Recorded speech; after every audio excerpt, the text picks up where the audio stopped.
Hi everyone, it's Spryte. Okay, so I'm going to do my best here to give you guys an update and status report on what's going on. So the very first thing to know is that I'm safe.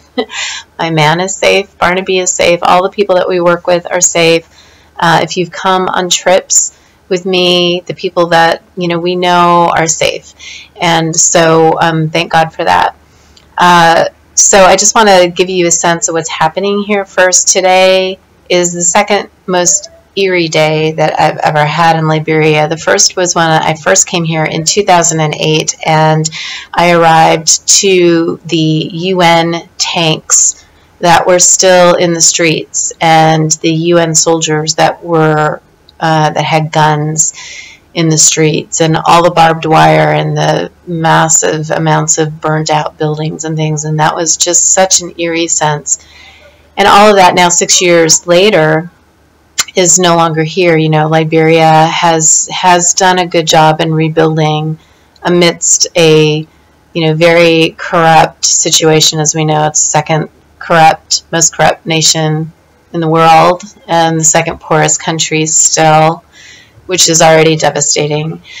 But today, so it's been rebuilding, and it's been peaceful. It's been been peaceful country, and which is why I decided to move here and continue the work that we started back in 2008. So today, 2 days ago, it was declared a national holiday by the president because in order to do their best to contain the Ebola situation, they've declared this a day of cleansing. So they've asked everybody to stay home, clean, disinfect. All the public buildings are being disinfected today, and only essential government officials are supposed to be working for the most part today.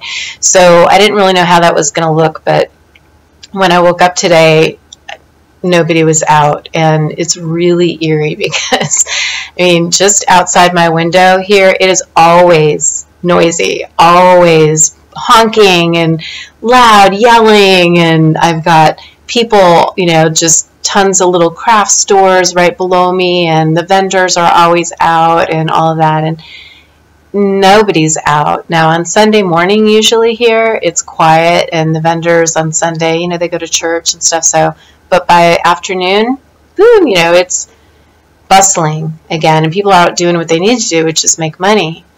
But none of that's happening today. There is nobody outside my window, and all of those stores, for the very first time ever I've seen, they're not opening today. So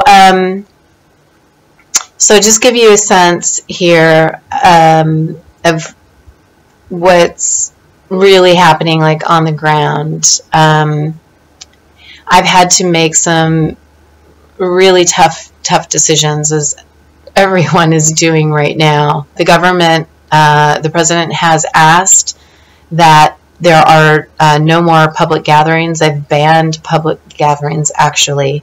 And so I've had to come to the very, very difficult decision that I just made, actually, finally yesterday, which is to temporarily cancel our teacher trainings, which is more devastating than I can tell you. I have teachers emailing me and saying how excited they were, or excited they are for the next training, and we're now in process of getting the word out that has to stop. And it's not just because people are gathered in one room together, but understand this process I've got just for my 100 teachers that come for the training. Many of them are coming from, an hour, 2, 3 hours it takes them to get there. They're coming by taxis, and they're cramming, 5, 6 people into a taxi.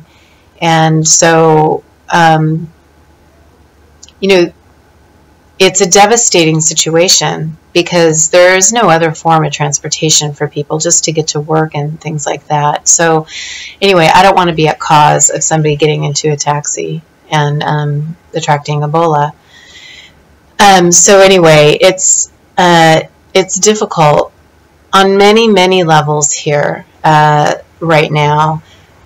So however, I do want you to know, personally, I'm in a pretty good position that my man works for the State Department and is a part of the security advisory sector here. And, you know, I work closely with Kimmy Weeks, and he has just been appointed to the Ebola task force for the government and is helping with education and awareness. And so I have a good insight, many levels that maybe other people don't, as to what's going on and how quickly things are happening. I get kind of first word on that. So one of the things, for example, that I just heard today, literally just this morning, is that the amount of people that we're hearing that actually are infected and have Ebola, and in the areas in the country that they are, is just not accurate. It's much lower than what is real, and the reason for that is because if you can imagine, Liberia is mostly rural, mostly full of, you know, forests with all of these rural villages. If you've ever come on a trip with me, you know we go into these rural villages and we travel, like, you know, for an hour deep into the forest, and all of a sudden we'll see this beautiful, pristine, sweet village of 200 people, and we go and bring them clean water solutions. And so those villages are thousands of them everywhere, and they have no medical clinics or hospitals or access to them. They're in the middle of nowhere. And so I've gotten word today that police units have been dispatching now and trying to get a sense on what's happening in those areas, and they're coming back with not good news at all. The news that I got today was that villages that they've seen in just the last couple of days, up to 50% of people in those little villages are already infected. Now, we know that Ebola kills in 10 days. So if you can get a sense of what that means, just in the rural areas, I've gotten word that you know, they're going to be starting to do some confinements and things like that for the rural areas. And so here's, you know, there's a lot of things happening on just lots of different levels. The good news is, you know, for me personally, I do have a plane ticket in 2 weeks' time to be able to leave if we feel like that's the right thing to do. So, and if the flights are still going, and we're hoping that that continues. We have seen that the airport here now is screening. So what they're doing is they're using an infrared temperature gauge that tests every single person before they're allowed to get on the plane. They take their temperature. So if somebody has an increased temperature for any reason, might not even be Ebola, but for any reason, they're just not allowed on the plane. So that is good news as far as, because I know that's really worrying people outside of Liberia, about people getting on planes and spreading it around and that kind of thing. So I really want to let people know that that's a great thing. And we're really hoping, you know, that flights continue letting people in and out for many reasons. So where I'm at right now, where everybody's at right now, even the government here, the governments all around, the CDC's all at, is let's take the precautions that we absolutely know that we can. I see that the Liberian government is responding to that, which just makes me very, very happy to see what they're doing. And then it's a wait and see, because this has never happened before. Anywhere. It's never hit in urban areas like it has. So there's a lot of questions, much more than there are answers right now for everyone. What's on my mind mostly right now, while I'm still here, is the potential relief efforts that are going to be needed. And for example, the government has requested that the poorest people that eat bushmeat, that they stop eating the bushmeat, because that's part of where it comes from. And, you know, it begs the question, well, what else are they going to eat? Because they don't eat it just because they like it. They eat it because that's all they can eat. So, so there's a lot of those questions happening. So what I'm doing right now is just really focused on looking at what those relief efforts are going to look like, from, you know, food, water, medical, and who are the organizations outside and inside, mostly inside Liberia, that are already on the ground and have a well-established track record of distribution that we can work with and that we can support. So that's where my focus is right now, as well as daily monitoring and dealing with my own inner process of what I'm seeing and the devastation that I'm seeing and what I'm already hearing about, which is very sad. The hospitals here in Monrovia are already at capacity.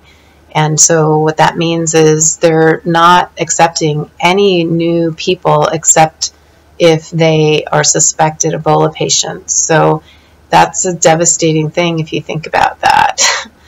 And what that could potentially do. So we're just continuing to hope that the government and agencies here continue to move forward in the best way that they can to support, but understand that West Africa doesn't have the capabilities as in developing nations. So I'm going to ask that you just really, the best thing right now, please pray, really pray. Pray for me, pray for my man in Barnaby, that we're safe, all the people we know, Youth Action, Kimmy Weeks, and that we've worked with, and the people that we've met, and the villages, and please pray for the Liberian people here. And they've been through so much, and you know, the average Liberian person just wants a job, and they want to take care of their family, and they're good people.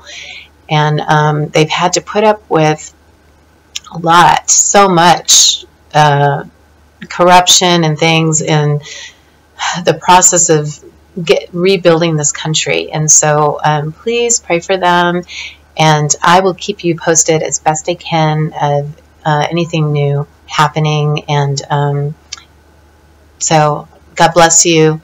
Thank you for keeping me and all of us in your prayers. And I'll connect with you again soon. All right. Bye.